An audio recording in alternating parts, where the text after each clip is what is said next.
바로 하는 건가요? 아니. 예, 감사합니다. 오늘 제가 부탁을 드리지도 않았는데 오늘 주제 말씀하고 똑같은 찬송을 해주셨습니다. 469장에 보면 4절에 우리 모두 다 예수를 친구 삼아 참 평화를 누리겠네가 오늘 말씀 주제거든요. 감사드립니다. 자, 기도하겠습니다. 천지 만물을 창조하신 거룩하신 아버지 하나님 감사합니다.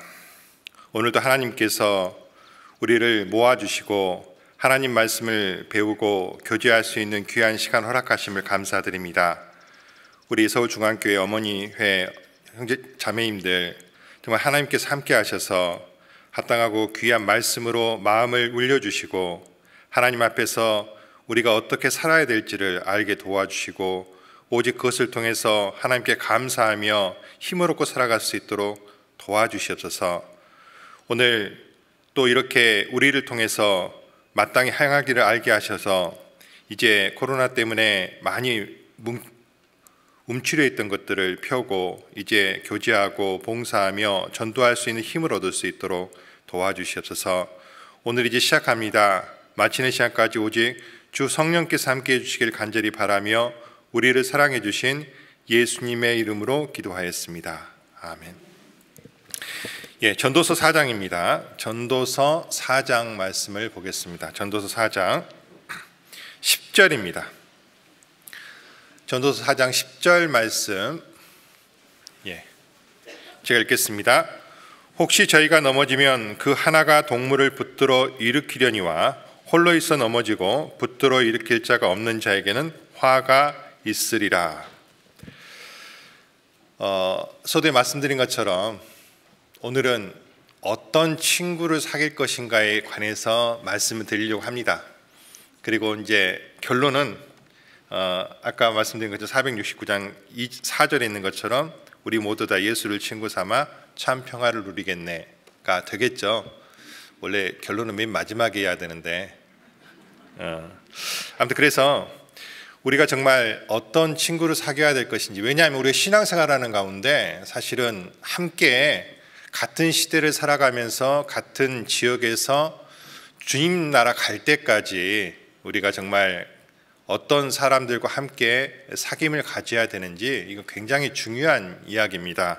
왜냐하면 여기 10절에 있는 것처럼 혹시 저희가 넘어지면 그 하나가 동물을 붙들어 일으키려니와, 자, 우리는 신앙생활을 잘 해서 끝까지 주님 앞에 갈 때까지 아마도 흔들림 없이 가기가 쉽지 않을 겁니다. 왜냐하면 우리 육신이 있거든요. 육신.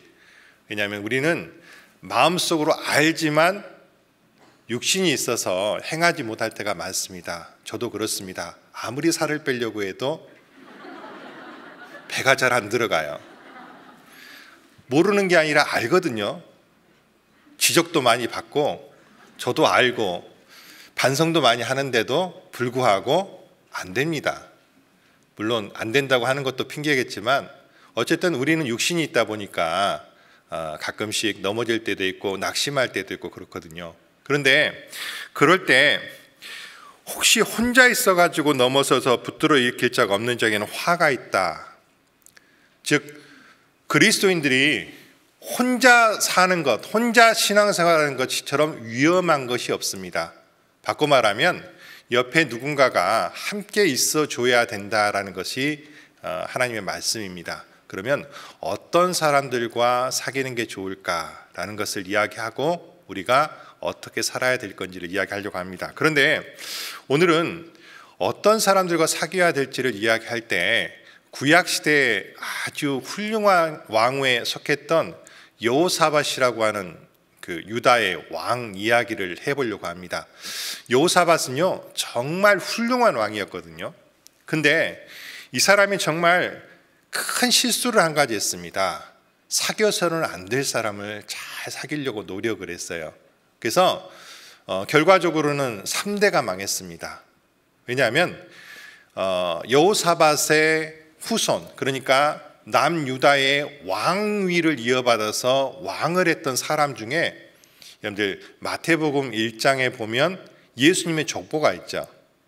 예수님의 족보는 아시는 것처럼 아브라함과 다윗의 후손들에 관한 족보예요.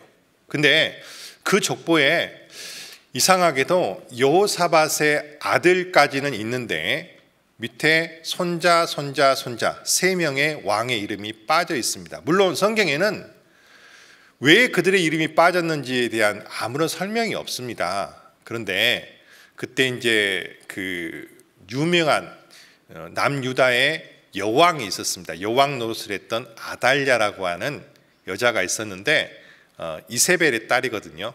아합 왕의 딸이었던 이세벨의 딸 아달랴가 그 남유다의 왕들을 그러니까 자기의 뭐 아들 그 다음에 손자 이런 사람들을 전부 다 죽여버리려고 그랬어요. 왜? 자기가 왕 노릇하려고. 아주 독한 여자죠. 근데 어쨌든 그런 사건들이 있는데 결론적으로 3명의 이름이 없습니다. 그러면 왜 예수님의 족보 안에 그들의 3사람의 이름이 없을까? 미루어 짐작할 수 있는 것은 그들 속에 신앙이 없었다는 얘기가 될 것 같은데 그 부분을 한번 쭉 생각해 보려고 합니다. 그 모든 것의 시작이 여호사밧이라는 왕의 친구 잘못 사귄 거에서 시작됐어요. 즉 오늘도 미리 결론을 말씀드리면 친구 잘못 사귀면 3대가 망합니다. 내가 조금 세상적인 마음을 품고 조금 이득을 얻어보려고 하나님과 아무 상관없는 사람과 친하게 지내려고 노력했다간 여호사밧의 꼴이 날 수도 있다라는 것. 물론 여호사밧은 죽을 때까지 그런 일이 벌어질 거라고는 상상을 못했을 거예요. 왜냐하면 자기 손자부터 일어난 일이거든요. 하지만 하늘에서 여호사밧이 보고 있었다면 얼마나 후회를 했을까. 자, 그래서 우리가 어떤 친구를 어떻게 사귀는가가 중요한 것인가를 한번 1시간 동안 말씀을 드려보려고 합니다. 먼저 열왕기상 22장 말씀을 보겠습니다. 열왕기상 22장입니다. 여호사밧이란 왕이 어떻게 평가를 받고 있는지를 먼저 보겠습니다. 열왕기상 22장 41절입니다. 41절부터 44절까지 말씀을 제가 읽어보겠습니다. 이스라엘 왕 아합 제4년에 아사의 아들 여호사밧이 유다의 왕이 되니 여호사밧이 왕이 될 때 나이 35세라 예루살렘에서 25년을 치리하니라. 그 모친의 이름은 아수바라 시리의 딸이더라. 자, 여호사밧이 그 부친 아사의 모든 길로 행하여 돌이켜 떠나지 아니하였고 여호와 보시기에 정직 행하였으나 산당은 패하지 아니하였으므로 백성이 오히려 산당에서 제사를 드리며 분향하였더라. 44절은 조용히 한번 같이 읽어보겠습니다. 여호사밧이 이스라엘 왕으로 더불어 평화하니라. 여기 보면 여호사밧이라고 하는 왕은 대체적으로 아주 훌륭한 왕이었다라고 이야기합니다. 그런데 44절에 보면 여호사밧이 이스라엘 왕으로 더불어 평화하니라 이렇게 되어 있습니다. 여호사밧은 대체적으로 훌륭한 왕이었는데 한 가지 결정적인 실수를 했다. 이스라엘 왕과 평화를 했다. 근데 그 당시 이스라엘 왕이 누구냐 하면 아합이거든요. 자, 여호사밧에 관해서 좀 더 자세한 걸 좀 보겠습니다. 역대하 20장입니다. 역대하 20장 32절입니다.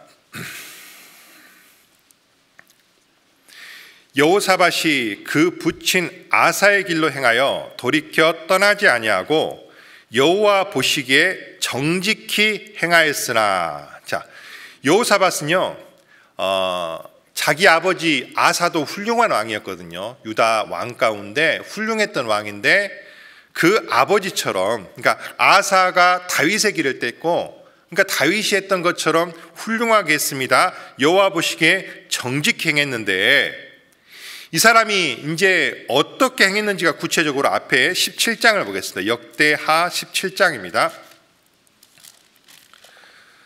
먼저 3절을 보겠습니다. 자, 3절부터 6절까지 말씀을 제가 읽겠습니다. 여호와께서 여호사밧과 함께 하셨으니 이는 저가 그 조상 다윗의 처음 길로 행하여 바알들에게 구하지 아니하고 오직 그 부친의 하나님께 구하며 그 계명을 행하고 이스라엘 행위를 좇지 아니하였습니다. 그러므로 여호와께서 나라를 그 손에서 경고하게 하심에 유다 무리가 여호사밧에게 예물을 드렸으므로 저가 부귀와 영광이 극하였더라. 저가 전심으로 여호와 도를 행하여 산당과 아세라 목상들도 유다에서 제하였더라. 자, 일단 여호사밧이란 사람은 하나님과 함께했던 사람입니다. 여호와께서 여호사밧과 함께 하셨으니 이는 그 조상 다윗의 처음 길로 행하여 바알들에게 구하지 아니하며. 그러니까 여호사밧은 조상이었던 다윗이 하나님을 따랐던 것처럼 정직하게 하나님을 따랐고 바알들에게 구하지 않고 북이스라엘의 행위를 쫓지 않았습니다. 북이스라엘은 여로보암부터 시작해가지고 계속해서 악한 길을 쫓았거든요. 하지만 남유다의 왕이었던 여호사밧은 북이스라엘의 길을 쫓지 않고 하나님의 길을 쫓아서 행했습니다. 그러니까 하나님께서 그에 대한 응답으로 그의 손에 나라가 견고하겠습니다. 왜 이게 필요하냐면 일단 여러분들 세계 역사에 보면요, 북이스라엘과 남유다 중에 어느 나라가 더 강할까요? 당연히 북이스라엘이 더 강했습니다. 왜냐하면 일단 10대 2잖아요. 그렇죠? 10대 2고요. 즉 10지파가 북이스라엘에 속했고 남유다에게는 2지파밖에 속하지 않았어요. 객관적으로는 북이스라엘이 강대했습니다. 쉽게 말해서 남유다는 하나님이 지켜주지 않으면 나라를 유지하기가 어려운 형편이었습니다. 뿐만 아니라 이 여호사밧이 왕이 되기 전에 북이스라엘은 많은 왕들이 이제 바뀌었는데 그 중에 특별히 오므리라고 하는 왕이 있었습니다. 오므라이스 말고 오므리. 이 오므리의 아들이 아합인데요. 오므리는요 성경에 단 한 줄 나옵니다. 악한 왕.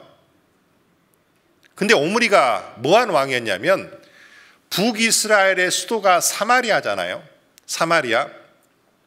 사마리아의 수도를 정하고 사마리아를 경고했습니다. 한마디로 오므리는 세상 역사에서는요 훌륭한 왕이에요. 성경에는 악한 왕. 근데 세상 역사에서는 능력 있는 왕. 이해가 되십니까?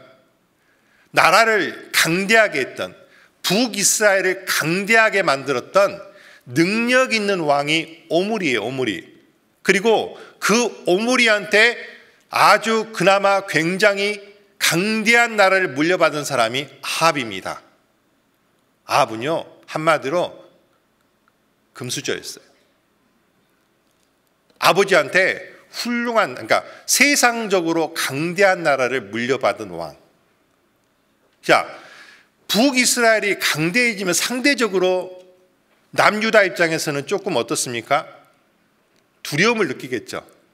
당연하지 않습니까? 자, 그런데 여호사밧이 하나님을 쫓으니까, 자, 다시 17장 4절 5절 다시 보겠습니다. 오직 그 부친의 하나님께 구하며 그 계명을 행하고 이스라엘의 행위를 좇지 아니하였습니다. 그러므로 여호와께서 나라를 그 손에서 견고하게 하심에 유다 무리가 여호사밧에게 예물을 드렸으므로 저가 부귀와 영광이 극하였더라. 세상적으로 봤을 때 북이스라엘이 강대한 나라가 되고 점점 경제적으로 군사적으로 번영을 누리고 있을 때 상대적으로 조금 힘들 수밖에 없는 남유다 입장에서 여호사밧이 왕이 됐는데 여호사밧이 하나님을 쫓음으로 하나님께서 남유다를 든든하게 만들어 주셨다.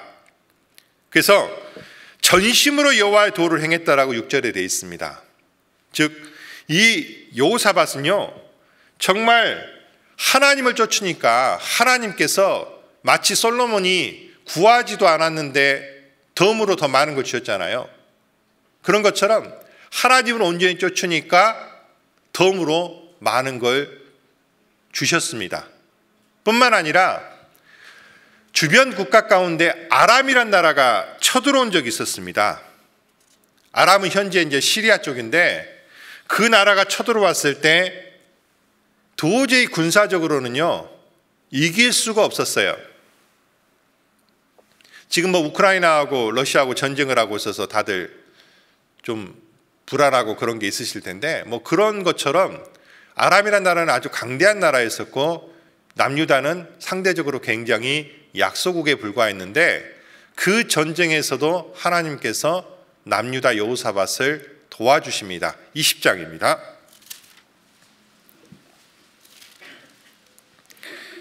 (20장 1절부터) 제가 읽어보겠습니다. 그 후에 모압 자손과 암몬 자손이 몇 마흔 사람과 함께 와서 여호사밧을 치고자 한지라. 혹이 와서 여호사밧에게 고하여 가로되 큰 무리가 바다 저편 아람에서 왕을 치러 오는데 이제 하사손다발 곧 엔게디에 있나이다.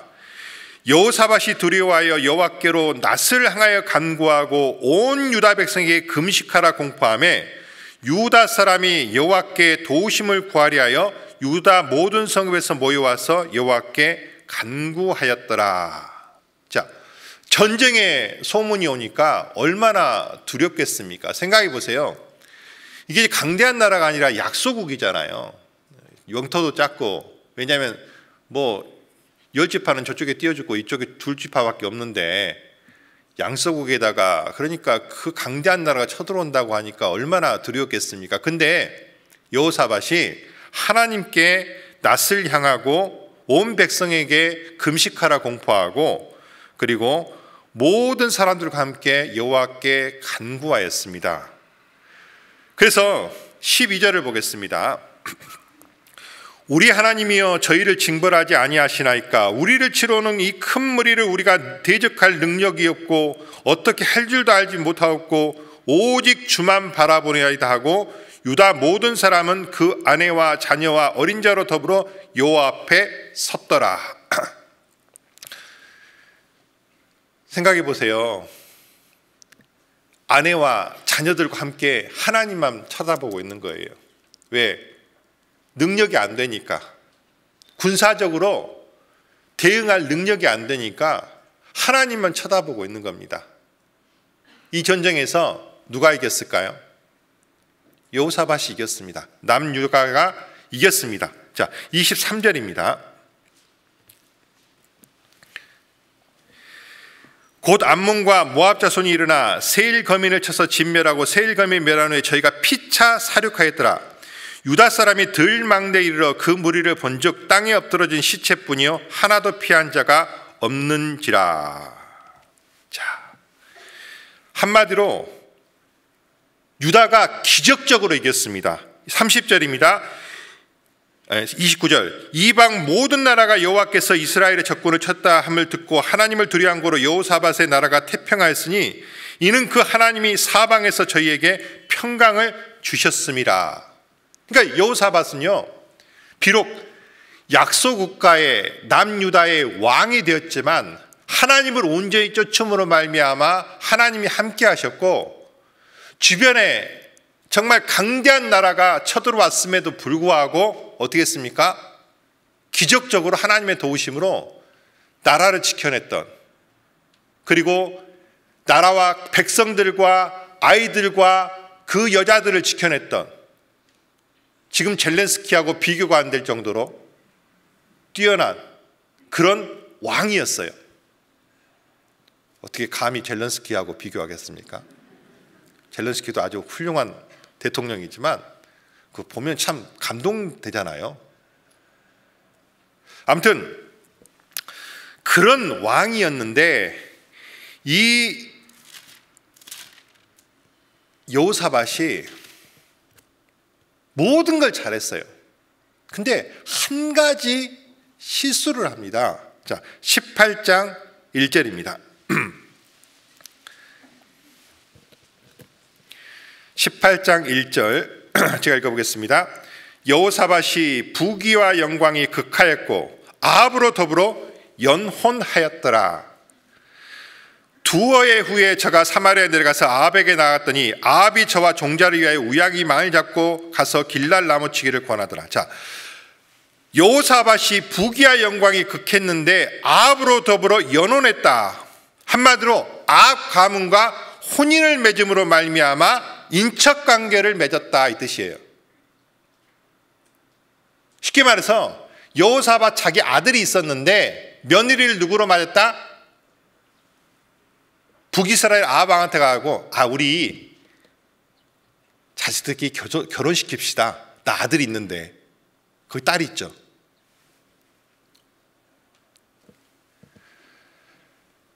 그래서 어떻게든지 아무튼 결론적으로는 아합의 딸이 시집을 왔어요. 여호사밧 아들한테, 여호람한테. 여러분들, 근데 아합이 누굽니까? 우리 엘리야 시대의 엘리야 시대가 어떤 시대예요? 아합의 부인이 누구예요? 이세벨이잖아요. 이세벨 시대에 온 북이스라엘에 바알과 아세라 신상으로 덮고 하나님의 선지자들을 핍박을 하고, 그래서 백성들이 전부 다 헷갈리는 거예요. 하나님이 여호와가 하나님인지 바알이 하나님인지 헷갈리는. 생각해 보세요. 최고 권력자가 하나님 선지자들을 계속 핍박을 하고 바알을 섬기는데, 백성들이 처음에는 이상했겠지만 점점 지나면 어떻게 돼요? 무뎌지죠. 그리고 엘리야가 갈멜산에서 그 대결을 할 때 백성들이요, 여호와가 하나님인지 바알이 하나님인지 헷갈리는 신앙적으로 아주 혼미한 그런 영적인 상태를 가진 나라가 돼버렸어요. 뭐가 옳은지를 구별을 못하는 거예요. 원래 악이 넘치면요, 어떤 게 선한 것이고 어떤 게 옳은 것인지를 구별을 못합니다, 사람들이. 딱 지금 이 시대예요. 우리 시대도 그렇죠. 예를 들어서 뭘 이야기하면요, 어떤 게 옳은 거고 어떤 게 그런 건지를 사람들이 잘 이해를 못합니다. 왜? 여기선 이렇게 말하고 저기선 저렇게 말하고 헷갈리거든. 궤변을 누르는데도 구별을 못해요, 사람들이. 선악의 판단 기준 자체가 사라져버리니까. 그런 시대가 어떤 시대냐면 아합 시대예요. 그리고 아합의 딸이 쉽게 말해서 이세벨의 딸인데, 그 이세벨의 딸이 어떤 신앙을 갖고 있을까요? 그래도 명색의 아버지가 이스라엘 사람인데. 근데 그 딸은요, 분명히 아버지하고 상관없이 엄마의 영향을 무지 많이 받았을 겁니다. 한마디로 표독스럽고 아주 그냥 못된. 안 그래요? 지 애미 닮아가지고.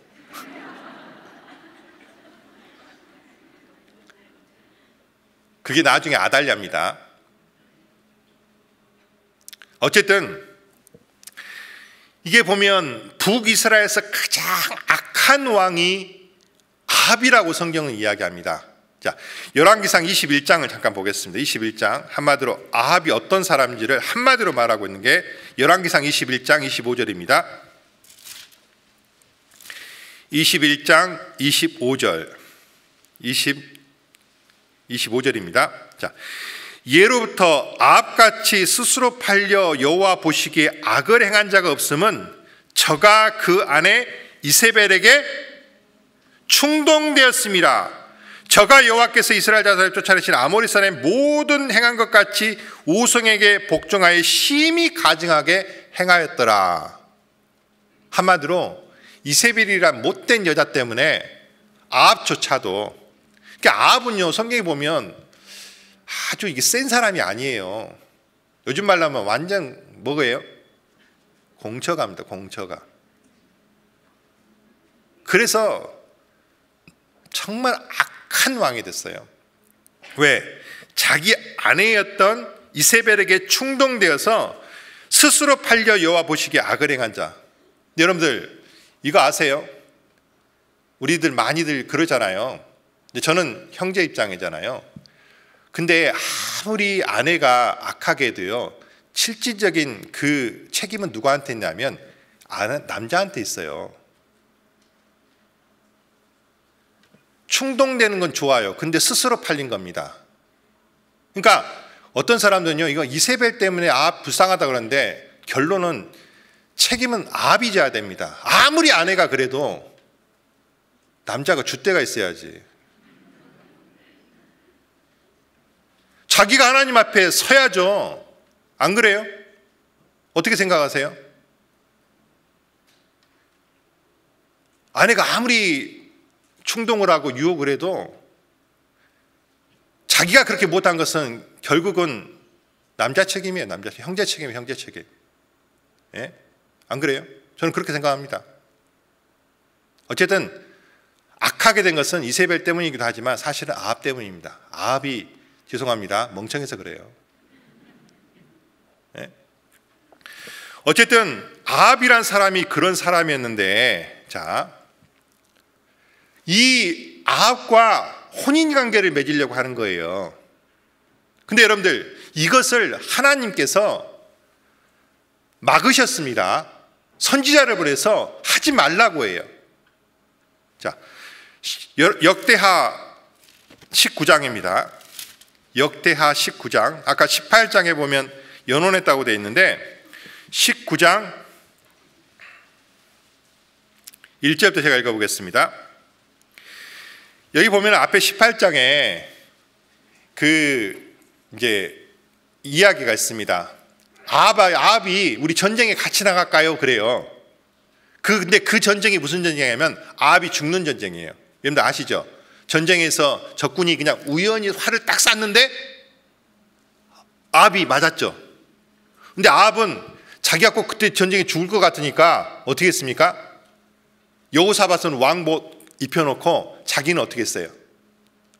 평군사의 복장을 입고 몰래 들어갔는데 결국에는 하나님께서 우연히 활을 쐈는데 아합이 죽었습니다. 여러분들, 우연일까요? 필연일까요? 필연입니다. 그리스도인에게 하나님 백성들에게 우연은 없습니다. 여러분들, 막말로 걸어가다가 돌불에 걸려서 넘어져도 그건 우연 아니에요. 예? 그러니까 거기에서 이스라엘 왕을 도우러 갔다가 이제 여호사밧이 하마터면 죽을 뻔했거든요. 왜냐하면 적군들이 여호사밧이 왕복을 입고 있으니까 아합인 줄 알고 막 쫓아오잖아요. 아합은 이제 변장하고 들어갔다가 그 활에 맞고 그리고 죽고, 그때 이제 막 여호사밧이 아니야 나 아니야 막 그러고 도망가가지고 하나님께서 살려가지고 겨우 예루살렘으로 돌아왔어요. 자, 여러분들, 죽을 뻔하다가 살았거든요. 만약에 그런 일을 실제로 겪었으면 어떻게 해야 될까요? 이거 왜 나한테 이런 일이 일어났지? 생각해 봐야 됩니다. 딱 돌아오는데 하나님이 선지자를 보냈어요. 19장 1절입니다. 유다왕 여호사밧이 평안히 예루살렘에 돌아와서 그 궁으로 들어가니라. 하나니 아들 선견자 예후가 나타나서 여호사밧 왕을 맞아 가로되, 왕이 악한 자를 돕고 여호와를 미워한 자를 사랑하는 것이 가니까? 그러므로 여호와께로서 진노하심이 왕에게 임하리이다. 왕이시여, 왕이 악한 자를 돕는 것이 잘하는 겁니까? 여호와를 미워하는 자를 사랑하는 것이 가한 겁니까? 왕이시여, 정신 차리세요. 이거를 지금 선지자가 와서 여호사밧한테 한 겁니다. 여러분들, 이쯤 되면 어떻게 해야 돼요? 이쯤 되면 자기 지금 전쟁 때 죽을 뻔하고 돌아왔잖아요. 겨우 살아가지고.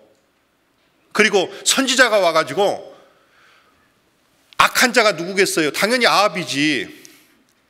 아합을 돕는 것이 맞습니까? 하나님을 미워하시는 자, 하나님께서 미워하시는 자를 사랑하는 것이 맞습니까? 하나님 왕이시여. 선지자가 와서 이렇게 말하면 어떻게 해야 돼요? 돌이켜야 돼요. 제가 아는 형제님 중에 교제에서 이제 구역장을 좀 오래 하시다가, 서울중앙교 식구는 아닙니다. 전에 있던 교회. 이제 구역장 매년 하다 보면 이제 다른 분한테 넘기잖아요. 근데 바빠졌어요. 바빠지다 보니까 점점 이제 구역장 할 때는 구역 모임도 제일 먼저 오고 다 준비했는데 점점 뒤로 빠지다가 내가 이러다 한 대 맞지. 그러다가 교통사고가 났습니다. 운전을 하고 가다가. 근데요, 그 사고가 났는데 신기하게도 본인은 안 다쳤어요. 차는 많이 찌그러졌는데. 말짱해요. 자, 그러면 당연히 그리스도인 같으면 어떤 생각을 하게 됩니까? 야, 이번에는 내가 말짱했는데 여기서 더 나가면 나중에 나 죽을 것 같다. 이게 하나님의 징계다. 이렇게 생각하는 게 당연하잖아요. 안 당연해요? 그래서 그 형제님은 다시 돌이켰어요. 잘한 거죠. 하나님이 차 좀 찌그러뜨려서 손해 나게 그 차 뭐 이제 고치고 막 그러려면 손해 나잖아요. 그런 거 하게 한 게 보람이 있는 거죠. 하나님 입장에서도. 왜? 한 대 때려가지고 이제 바른 길로 가니까. 왜? 막대기와 그 지팡이와 막대기로 톡톡톡 쳐가지고 딴 데 가면은 탁탁 쳐가지고 올바른 길로 가게 만들어준 게 목자의 일이잖아요. 근데 문제는 그런데도 계속해서 딴 데로 가. 그럼 어떻게 해야 돼요? 근데 여호사밧이 문제는 안 돌이켜요. 글쎄 왜 그랬을까요? 여호사밧은요, 아합이 아까 말한 전쟁에서 죽었습니다. 여호사밧이 그 아합 아들과도 계속해서 평화를 해요. 그래서 제가 이제 시간이 없으니까 그 뒤에 보면 이제 북이스라라고 배를 만들어 가지고 무역을 하는데 하나님께서 풍랑을 보내 가지고 그 배를 완전히 막 침몰을 시켜버립니다. 그러면서 돌이키라고 해요. 근데 안 돌이켜요. 그리고 아합의 집안들하고 이 남유다의 집안들끼리 서로 교류를 많이 했던 것 같아요.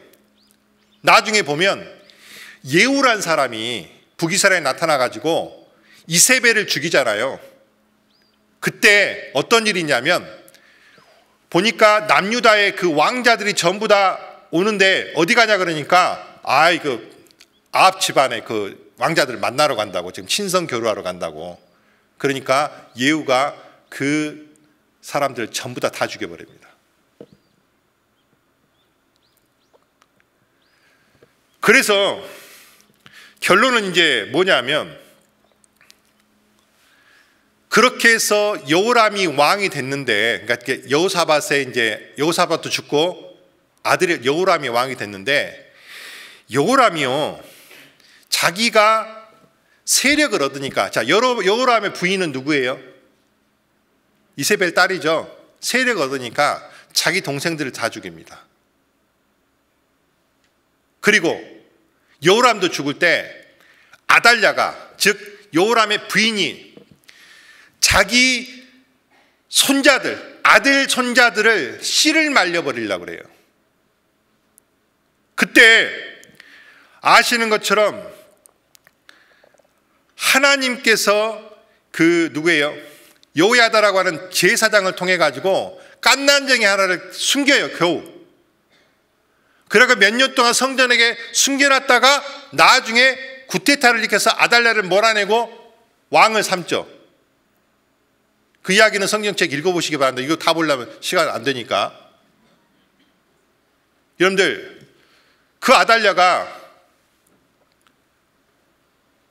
한마디로 다윗의 후손들을 다 죽이려고 했어요. 자기가 여자 왕 되려고.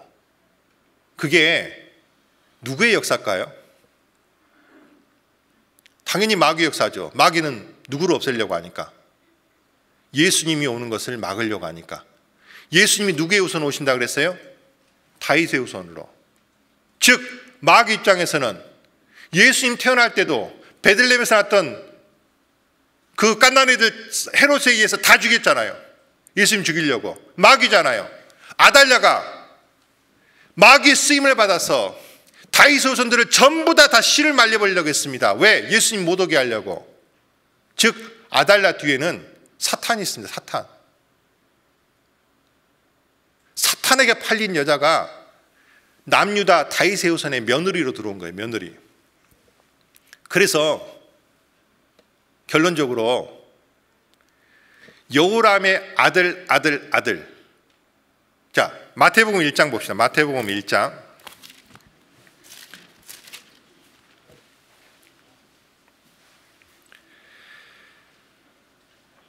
6절부터 제가 읽어보겠습니다. 이새는 다윗 왕을 낳으니라. 다윗은 우리아의 아내에게서 솔로몬을 낳고, 솔로몬은 르호보암을 낳고, 르호보암은 아비야를 낳고, 아비야는 아사를 낳고, 아사는 요사밧을 낳고, 요사밧은 요람을 낳고, 요람은 우시야를 낳고 되어 있는데, 요람과 우시야 사이에가요 3명의 왕이 있습니다. 아하시야, 요아스, 아마샤. 성경에는요 이 3왕이 왜 빠졌는지에 대한 설명은 없습니다. 근데 미루어 짐작할 수 있는 게 바로 아달랴의 존재예요. 그때거든요. 그러면 우리가 이제 이렇게 한번 생각해 볼 수 있습니다. 과연 여호람의 아내였던 아달랴가 자식들 신앙교육 시켰을까요?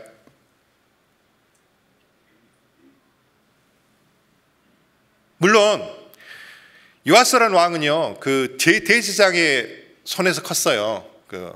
그리고 그 대제사장이 살아있을 때까지만 해도 하나님을 섬기는 척했는데 죽으니까 대제사장 요야다 그 아들이던 사가랴를 성전에서 죽여버리고, 그래서 아벨의 피로부터 사가랴의 피까지가, 그 사가랴가 그 대제사장의 아들이거든요.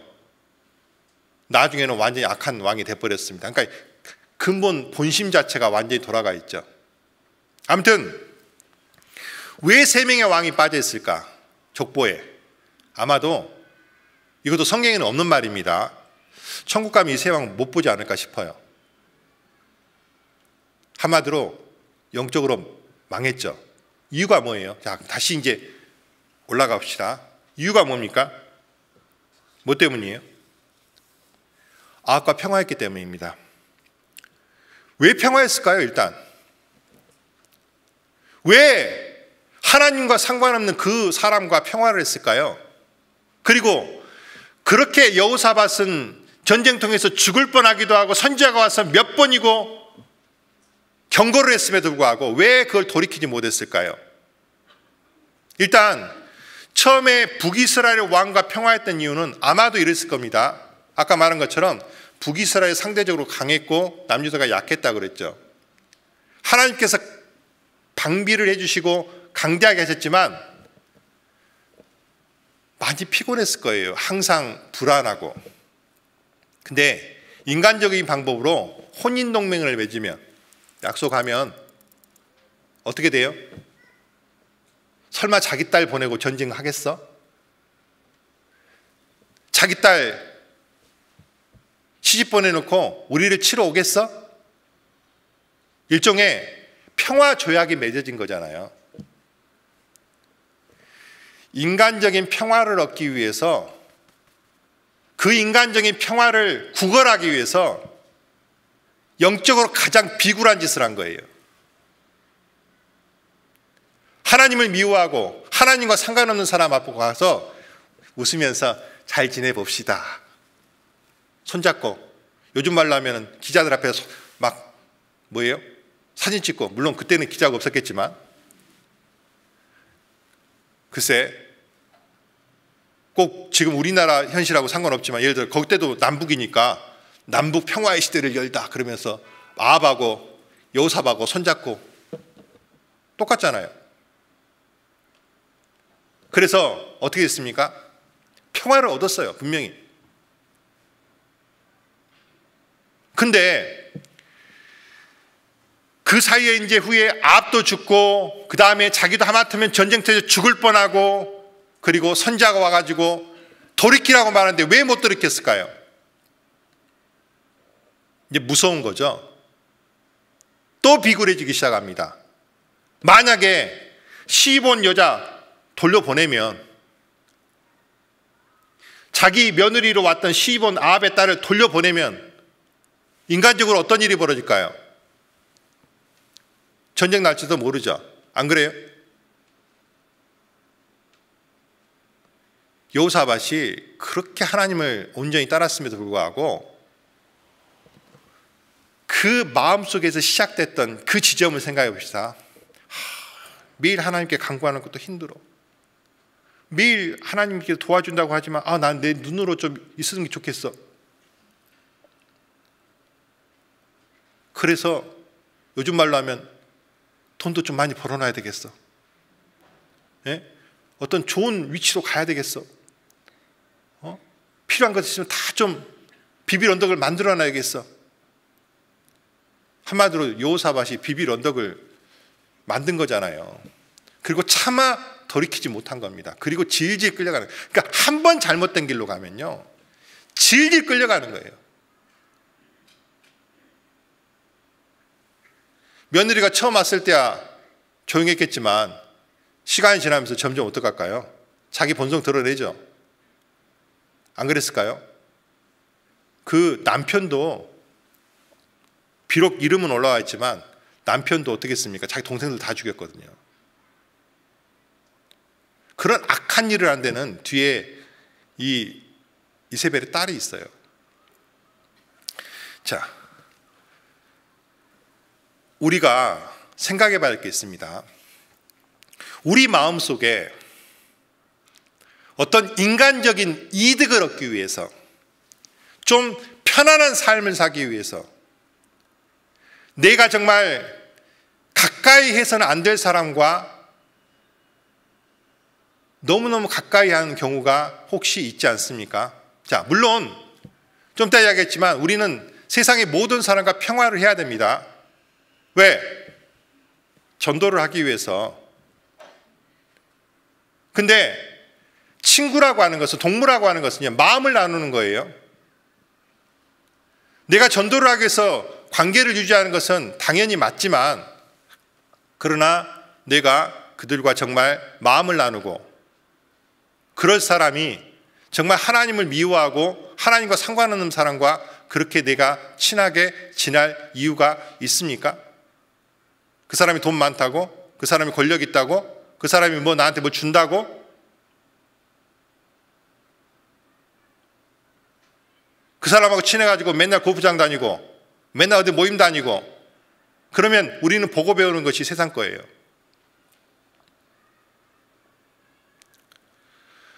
저는 걱정되는 것이 뭐냐 하면, 코로나가 이제 거의 끝나가서 우리가 자유로운 신앙생활을 시작할 수 있을 시기가 됐는데, 과연 옛날처럼 회복되려면 또 얼마나 걸릴까? 바로 회복될 거라고 생각하십니까? 아니요. 무너진 우리의 마음, 많은 분들은 끝까지 신앙을 지켰어요. 하지만 세상으로 간 사람도 정말 많습니다, 여러분들. 그리고 마음이 너무 무뎌져 있어요. 그냥 줌으로 들어오면 되지 뭐. 2주 전에, 3주 전인가요? 30년 전에 어떤 분이 이야기하셨잖아요. 골로 간다고. 예. 젊은 분이시더라고요. 예. 제가 젊었을 때 봤던 목사님인데 어쩌면 그렇게 맞아요.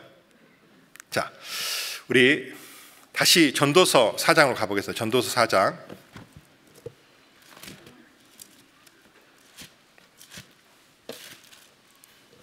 10절입니다.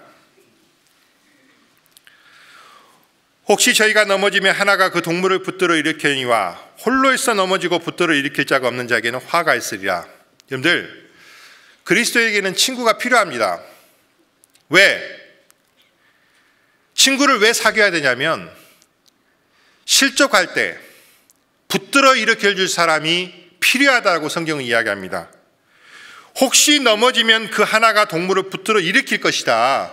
근데 혼자 있어가지고 넘어졌는데 붙들어 일으킬 자가 없으면 어떻게 된다? 그 사람한테는 화가 있다. 이게 꼭 결혼하는 부부한테만 쓰는 말이 아니에요. 이거 대부분 결혼식 주례사에 나오는, 인용하는 말씀인데, 그러면 신혼부부한테만 해결된 말이에요? 아니요. 이건 모든 사람에게 해당되는 말인데, 특별히 혼자 있으면 안 된다는 거예요. 그 말은 뭔 말입니까? 함께 있어야 된다. 함께. 그래서 실족할 때 붙들어 일으켜 줄 사람이 있다라고, 필요하다고 말씀하고 있고, 잠언 27장을 보겠습니다. 9절입니다. 기름과 향이 사람의 마음을 즐겁게 하나니 친구의 충성된 권고가 이와 같이 아름다우니라. 친구의 충성된 권고. 어떤 권고가 충성된 권고일까요? 아마 듣기 좋으라고 좋은 말만 하는 것은 친구가 아니더라도 얼마든지 할 거예요. 우리는 본능적으로 자기한테 듣기 좋은 말만 해주는 사람을 좋아하죠. 그래서 그런 간신들을 둔 왕들은 다 망했어요. 역사를 보면 그렇잖아요. 계속 와서 왕이시여 훌륭합니다, 훌륭합니다, 훌륭합니다 간사하게 말하면 그거 좋아하는 왕들은 다 망했다고. 가끔씩 목숨 걸고 와가지고 왕이시여 그러면 안 됩니다 하는 왕. 근데 그런 신하를 받아주는 왕은 성공을 했는데 저놈이 감히 하면서 칼로 쳐버리면요 그 왕은 다 망했어요. 근데 친구 중에도 그런 사람이 있는 겁니다. 다 와서 나한테 안 좋은 소리를 안 해요. 근데 진짜 친구는요, 혹시 내가 좀 잘못된 길을 가거나 잘못된 선택을 할 때 충성스럽게 와서 권고를 해주는 사람입니다. 그게 진짜 친구라고 하잖아요. 그 위에 5절 6절도 보겠습니다. 면책은 숨은 사랑보다 나으니라. 친구의 통책은 충성에서 말미암은 것이나 원수의 자주 입맞춤은 거짓에서 난 것이니라. 친구의 통책, 충성에서 말미암는 면책. 혹시 잘못된 길을 갔을 때, 혹시 안 좋은 판단을 하고 그런 일을 했을 때 진짜 친구는 옆에서 충성스럽게 지적해 줄 수 있고, 그리고 사랑을 가지고 끝까지 말릴 수 있는 사람, 결국에는 친구입니다. 신앙 가운데서 그런 사람이 필요하다는 거예요. 왜? 넘어졌는데 붙들어 일으키려면. 그렇잖아요. 넘어졌는데 붙들어 일으킬 자가 없는 자는 어떻게 된다? 그 사람한테 화가 있다. 그러니까 내 주변에 나한테 신앙적인 권고를 해줄 사람이 한 사람도 없으면 화가 있는 거예요. 화가. 그래서 분명히 친구는 있어야 됩니다. 그리고 왜 또 친구가 있어야 되냐면, 여러분들 주님의 역사를 할 때 혼자 하기 어렵습니다. 이거 말로 하겠습니다. 여러분들 다니엘을 보면요, 다니엘 세 친구가 있죠. 다니엘 혼자 있었으면, 사드락과 메삭과 아벳느고 그 사람이 각자 있었으면 그렇게 큰 힘을 가지고 주님 나라 일을 할 수 있었을까요? 아니죠. 옆에서 서로 위로하고, 서로 격려하고, 서로 위로하고, 서로 붙들어주고, 서로 기도해주고, 서로 다독여주고, 그러는 가운데 놀라운 하나님의 역사를 이루는 겁니다. 자, 그러면 우리는 어떤 사람들을 가까이 해야 될까요? 시편 119편입니다. 시편 119편 63절입니다. 자, 제가 읽겠습니다. 나는 주를 경외하는 모든 자와 주의 법도를 지키는 자의 동무라. 자, 주를 경외하는 모든 사람들, 주의 법도를 지키는 자의 동무라. 아까 선견자가 여호사밧에 뭐라고 했습니까? 왜 당신은 하나님께서 미워하시는 자와 가까이 하고 하나님과 상관없는 자, 하나님이 상관없는 자를 그렇게 사랑합니까? 그게 가합니까? 그런 사람하고는 가까이 하면 안 됩니다. 왜? 악한 자가 행실을 더럽히기 때문에. 악한 친구는요, 행실을 더럽힌다고 고린도서 15장에 나와 있어요. 그러면 어떤 사람과 함께 해야 되냐? 나는 주를 경외하는 모든 자, 주의 법도를 지키는 자의 동무다. 즉, 내 주변에는 디모데전서에 보면 그런 말씀 있잖아요. 네가 청년의 정욕을 피하고 주를 깨끗한 마음으로 부르는 자들과 함께 의와 믿음과 사랑과 화평을 좇으라. 디모데한테 바울이 주를 깨끗한 마음으로 부르는 자들과 함께 의와 믿음과 사랑과 화평을 좇으라. 함께. 주를 경외하는 모든 자, 주의 법도를 지키는 모든 자, 주를 깨끗한 마음으로 부르는 자들과 함께 어떻게 해라? 의와 믿음과 사랑과 화평을 좇으라. 아주 명확해요. 왜냐하면 속지 말라. 악한 동무들은 선한 행실을 더럽히나니, 악한 동무와 함께 있으면 선한 행실이 더럽혀진다. 실제로요, 한번 구원받은 사람은 아마 마음속에 그래도 하나님 쫓은 마음 있죠. 근데 악한 동무들과 자꾸 다니다 보면 성경이 뭐라고 됐어요? 지혜로운 사람과 함께 다니면 지혜를 얻는다고 돼 있죠. 반대로 악한 자와 함께 다니면 뭘 쫓을까요? 그 악한 행실을 쫓아요. 그리고 점점 한 번은 두 번은 괜찮게 느껴지지만 점점 내가 그들과 비슷해져 갑니다. 한마디로 부러우면 지는 거예요. 왜 부러울까요? 세상 사람들은 우리보다 잘 놀아요. 우리보다 잘 입어요. 우리보다 잘 먹어요. 재밌게 살아요. 세상이 전부라고 생각하기 때문에 우리는 많이 절제해야 되죠. 우리는 쓰고 싶은 거 다 못 쓰잖아요. 왜? 똑같은 재물과 똑같은 시간을 가지고 우리는 진짜로 써야 될 때가 있기 때문에 나눠 쓸 수밖에 없거든요. 근데 저쪽은 다 쓰니까 얼마나 재밌어요. 그러니까 자꾸 육신 속에서 어떤 마음이 드냐면 부러운 마음이 드는 거예요. 근데 부러우면 어떻게 해요? 져요.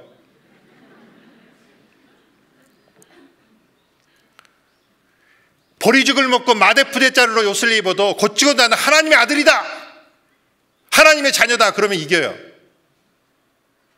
근데 아이고 내 신세야 그러면 진단 말이에요.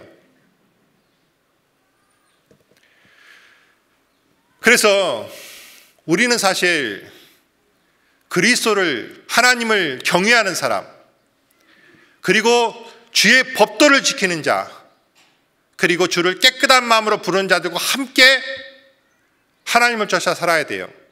자, 그런데 문제는 그러면 세상에 있는 사람들을 도무지 사귀지 말아야 될까요? 고린도전서 5장입니다. 고린도전서 5장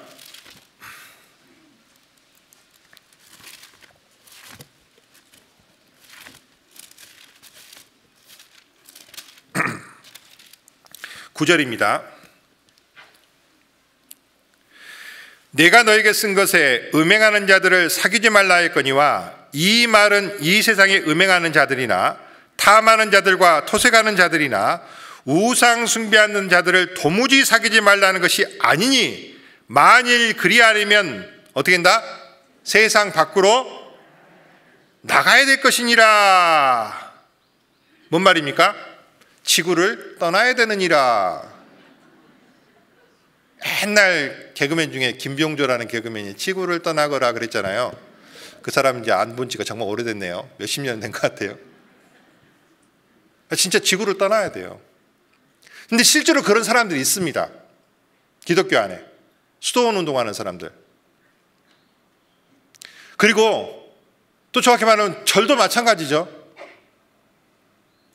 수도원 운동하는 그 수도사들이 왜 사람 없는 곳에 집 지어놓고 그 안에서 삽니까? 이게 세상과 접하지 않고 오직 깨끗한 마음으로 하나님만 섬기려고 하는 깨끗한 마음에서 시작을 한 거예요. 근데 문제는 그게 성경적으로 맞지 않습니다. 가서 제자 삼으라 그랬는데 제자 삼으려면 호랑이 굴로 들어가야지. 호랑이 잡으려면. 안 그래요? 근데 호랑이 무섭다고 바깥에다 담 쌓아놓고 그 안에서 조용히 사는 거예요. 또 세상 종교 가운데 절도 마찬가지죠. 스님들 왜 머리 깎습니까? 세상 욕심 올라오니까 자꾸 미는 거예요. 계속 두드리면서 잊어버리는 거죠. 근데 잊혀집니까 그게? 속세를 떠난다 그래요. 속세.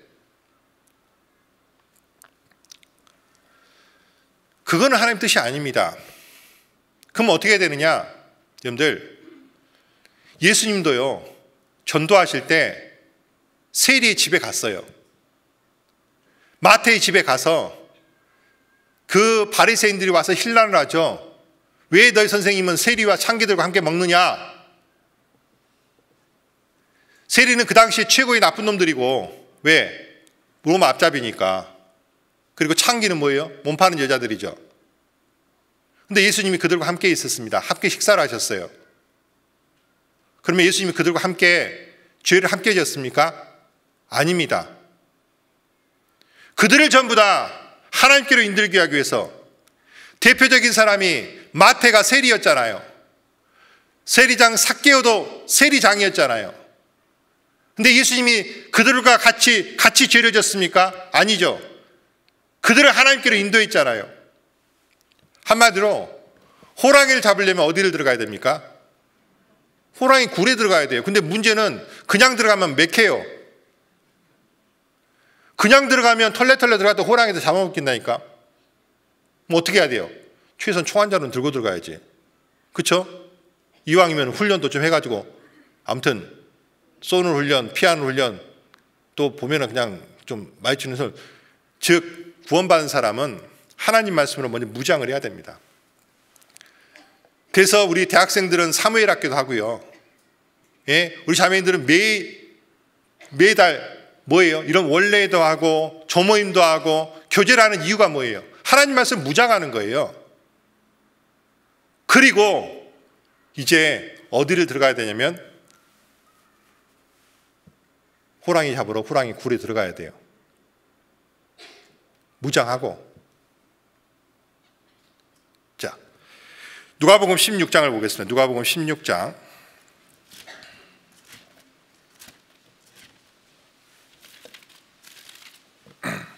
9절입니다. 내가 너희에게 말하노니 불의의 제물로 친구를 사귀라. 그리하면 없어질 때 저가 영원한 처소로 너희를 영접하리라. 여기 보면 친구 사귀란 말이 있죠. 근데 여기서 말하는 불의의 제물로 친구를 사귀, 이 친구는요, 구원받은 사람들이에요? 구원 안 받은 사람들이에요? 아직 구원 안 받은 사람들을 친구로 만들으란 얘기죠. 근데 거기에 뭘 써라? 불의의 제물이라고 하는 것이 나쁜 재물이란 뜻이 아니라 세상의 재물을, 세속에서 얻은 재물이란 뜻이에요. 그러니까 우리는 세상에 살고 있기 때문에 돈도 필요하고요, 권세도 필요하고요, 높은 위치도 필요하고요. 필요해요, 여러분들. 그게 있으면 훨씬 전도하기가 좋아요. 제가 병원 가서 전도해 보면요, 저 같은 목사 말 잘 안 들으려고 그래요. 근데 가운 입고 오신 분한테는요, 다 죽어요, 그냥 껍벅. 왜요? 병원에서는 의사가 훨씬 목사보다 전도하기가 좋아요. 안 그래요? 그러니까 의사 선생님들 중에 예를 든 겁니다. 예를 들어서 선생님들 중에 그냥 거기에 빠져가지고 돈 벌고 누리는 거 이것만 있는 사람이면 훨씬 더 의사 안 되기만 못하죠. 구원받은 사람이 그렇게 돼버리면. 근데 하나님 앞에 바쳐지면요, 적어도 병원과 그 환자들에게는 전도인보다 훨씬 더 귀하게 쓰일 수 있어요. 형제자매들한테. 다른 데도 마찬가지죠. 학교 선생님들이 또 그러죠. 예, 뭐 좋은 뭐 어떤 직장에 예를 들어 뭐 경찰도 보면 형제자매들 많이 도와주시잖아요. 뭐 변호사도 마찬가지고. 그러면 다 그 능력 있는 사람이 그렇게 하면 돼요. 근데 문제는 그것을 목적으로 삼고 그것 때문에 하나님을 떠난다면 하나님만 못해요. 근데 그것을 수단으로 삼고 하나님 앞에 드리기만 한다면 아무것도 없는 사람보다는 훨씬 더 좋은 무기가 될 수 있어요. 그래서 재물도 마찬가지입니다. 우리가 전도하려면 재물이 필요해요. 장소도 만들어야 되고 장비도 사야 되고 먹여야 되고, 안 그래요? 밥도 사줘야 되고 커피도 사줘야 되고 이야기도 같이 해야 되고 시간도 내줘야 되고, 그런 정성과 노력과 있을 때 사람의 마음을 움직일 수 있잖아요. 그래서 불의의 제물로 친구를 사귀라. 그리하면 없어질 때 저희가 영원한 처소로 너희를 영접할 것이다. 그렇게 해서 친구를 만든다면, 즉 구원받게 한다면 영원한 천국에서 얼마나 감사하다고 하겠어요? 저는 지금도 과연 내가 구원받을 때 누가 나를 위해서 기도해 줬을까? 물론 나를 전도해 준 친구도 알고 뭐 나를 상담해 준 분도 알지만, 또 내가 구원받기 위해서 나는 모르지만 나에게 도움을 줬던 분들이 있을 거 아니에요. 근데 천국 가면 그분들이 누군지 알게 되겠죠. 그럼 제가 그분들한테 입시겠어요? 고맙다고 하겠어요? 당연히 고맙다 그러죠. 형제님 때문에, 자매님 때문에 내가 여기 오게 됐다고. 안 그럴까요? 내가 어떤 영혼을 위해서, 그 사람을 친구로 만들기 위해서, 세상 사람이었던 사람을 친구로 만들기 위해서 내가 내 재물을 쓰고 내 시간을 쓰고 내 어떤 재능을 쓰고 나의 어떤 가지고 있는 육신의 힘을 썼다면, 그래서 그것이 열매가 맺혔다면 영원한 천국에서 그 열매들이, 그 사람들이 나를 영접하지 않겠어요? 영접하겠죠. 그게 면류관이에요. 면류관. 나의 상급이란 말이에요. 자, 우리는 너무나 좀 이렇게 확실하지 않은, 약간 마귀가 많이 좀 희미하게 만들어 놓은 세상을 살고 있어요. 특히나 코로나 2년 반, 3년을 겪으면서, 횟수로 3년이잖아요. 어쩌면 우리도 너무나 많이 좀 이렇게 희미해질 수 있어요. 근데 다행히도 감사하게도 올 여름은 아마 복음을 전하기 좀 용이한 그런 환경 가운데 들어갈 거라고 생각을 해요. 근데 이게 계속될 거라고 생각지 않습니다. 옛날처럼 완전히 되기 어려워요, 이제. 아마 겨울 되면요. 겨울 되면 어떻게 됩니까? 또 유행할 거예요. 왜? 코로나 이미 걸렸던 사람도 다 뭐 항체 있다고 그러는데 한 6개월 지나면 없어진다며요. 그때 되면 또 걸릴 수 있죠. 그러면 이 오미크론이 독감보다 훨씬 세더라고, 보니까.